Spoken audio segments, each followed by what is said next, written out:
Magandang araw sa lahat. Ako nga pala si Angel Cheta at ngayon ating tatalakayin kung ano nga ba ang synopsis o buod. Alam niyo nga ba kung ano ito? Kaya't kayo ay makinig at manood. Synopsis o buod. Ang synopsis o buod ay isang uri ng lagom na kalimitang ginagamit sa mga akdang nasa tekstong naratibo katulad na lamang ng kwento, salaysay, dula, parabola, talumpati, at iba pang anyong panitikan.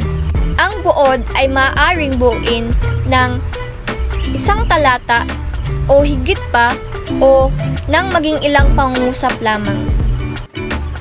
Ito ay isang maiksing paglalahad ng mga pangunahing pangyayari sa isang akda, tulad ng kwento, nobela, pelikula o dula.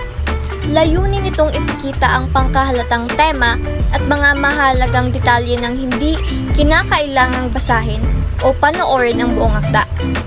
Isang mabilisang sulyap ito sa nilalaman upang maunawaan ng mamabasa o manonood ang pangkahalatang istorya. Sa pagsulat ng synopsis o buod, mahalagang maibuod ang nilalaman ng binasang akda gamit ang sariling salita. Ang pagbubuod o pagsulat ng synopsis ay naglalayong makatulong sa madaling pag-unawa sa diwa ng seleksyon o akda, kung kaya't nararapat na maging payak ang mga salitang gagamitin. Layunin din itong maisulat ang pangunahing kaisipang taglay ng akda sa pamamagitan ng pagtukoy sa pagpahayag ng thesis nito. Sa pagkuha ng mahalagang detalye ng akda, mahalagang matukoy ang sagot sa sumusunod. Sino, ano, kailan, bakit, paano. Sa pamamagitan ng pagsagot ng mga tanong na ito, magiging madali ang pagsulat ng buod. Ngayon naman ay ating malaman ang mga dapat tandaan sa pagsulat ng synopsis o buod. At ito ay ipapaliwanag ni Ginoong Balispin. Ako nga pala si Jaire Balispin at ito ang mga dapat tandaan sa pagsulat ng synopsis o buod. Gumamit ng ikatlong panauhan sa pagsulat nito. Ang synopsis ay dapat isulat gamit ng ikatlong panauhan, siya, sila, upang mapanatili ang layong distansya sa pamamagitan ng manunulat at ng paksa. Iwasan ang paggamit ng unang panauhan, ako, kami, o ikalawang panauhan, ikaw, kayo. Pangalawa, isulat ito batay sa tono ng pagkakasulat ng orihinal na sipin nito. Kung ang damdaming naghahari sa akda ay malungkot, dapat na maramdaman din ito sa buod na gagawin. Ang tono ng synopsis ay dapat sumasalamin sa tono ng orihinal na akda. Kung ang akda ay masaya, ang synopsis ay dapat din maging masaya. Kung ang akda ay malungkot o seryoso, ang synopsis ay dapat ding sumasalamin nito. Malaga ito upang mapanatili ang integridad ng orihinal na mensahe. Pangatlo, kailangan may lakad o maisama rito ang mga pangunahing tauhan, maging ang kanilang mga gampanin at mga suliraning kanilang kinakaharap. Ang synopsis ay dapat magsama ng mga mahalagang detalye tungkol sa mga pangunahing tauhan, kabilang na ang kanilang mga papel sa kwento at ang mga hamon na kanilang kinakaharap. Ito ay mahalaga upang maunawaan ng mambabasa ang pangunahing balagkas ng istorya. Pangapat, gumamit ng mga angkop na pangugnay sa paghabi ng mga pangyayari sa kwentong binubuod, lalo na kung ang synopsis na ginawa ay binubuo ng dalawa o higit pang talata. Ang paggamit ng mga angkop na pangugnay tulad ng at, ngunit, dahil, kaya, upang at iba pa ay mahalaga upang mapanatili ang daloy at pagkakaisa ng mga pangyayari sa synopsis.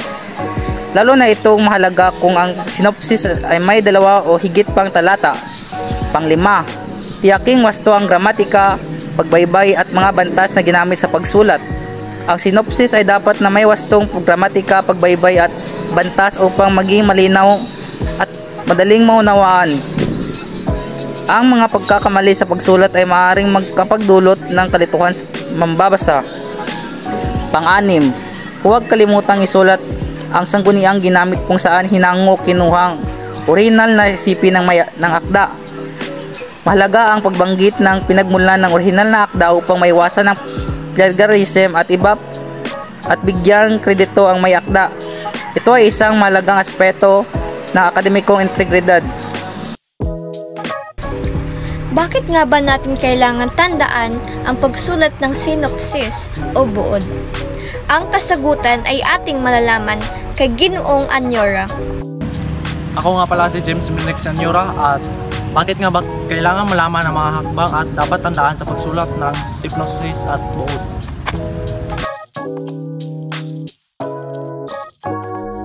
Bakit mahalagang malaman ang mga dapat tandaan sa pagsulat ng sinopsis o buod? Mahalaga ang pag-alam sa mga dapat tandaan upang makagawa ng isang epektibong buod na mabibigay sa sapat na impormasyon sa mamabasa nang hindi sinisira ang buong karanasan ng pagbasa o pinapanood na orihinal na akda. Isang maayos na buod ang hikayat sa mga tao na basahin o panoorin ang buong akda. At ngayon ay ating malaman ang mga hakbang sa pagsulat ng sinopsis o buod. Ito ay ipapahayag ni Ginoong Bolaño. Ako nga pala si Jim Morris Bolaño at ipapaliwanag ko ang mga hakbang sa pagsulat ng sinopsis at Una, basahin ang buong seleksyon o akda at unawaing mabuti hanggang makuha ang buong kaisipan o paksa ng diwa nito. Bago magsulat ng buod, kailangan mong maunawaan ng mabasahan ang orihinal at teksto. Hindi sapat ang mabilisang pagbasa, kailangan mong makuha ang paghalatang tema, ang mga paunahing punto. Pangalawa, suriin at hanapin ang paunahing at di maupanahing kaisipan. Pagkatapos mong maunawaan ang teksto, kailangan ang paunahing idea o mensahe. Tukuyin din ang mga sumuportang idea nagpapalinaw sa mga paunahing kaisipan. Ang mga di paunahing kaisipan ay mahalaga rin dahil nagbigay sila ng konteksto at detalye. Pangatlo, habang nagbabasa, magtala at kung maaari ay magbalangkas. Ang pagtatala ay mahalagang detalye habang nagbabasa ay makakatulong sa iyong naayusin ang mga impormasyon at maiwasan ang kalituhan. Ang paggawa ng balangkas ay nakakatulong sa inyong na lumikha ng isang loikal at organisadong buod.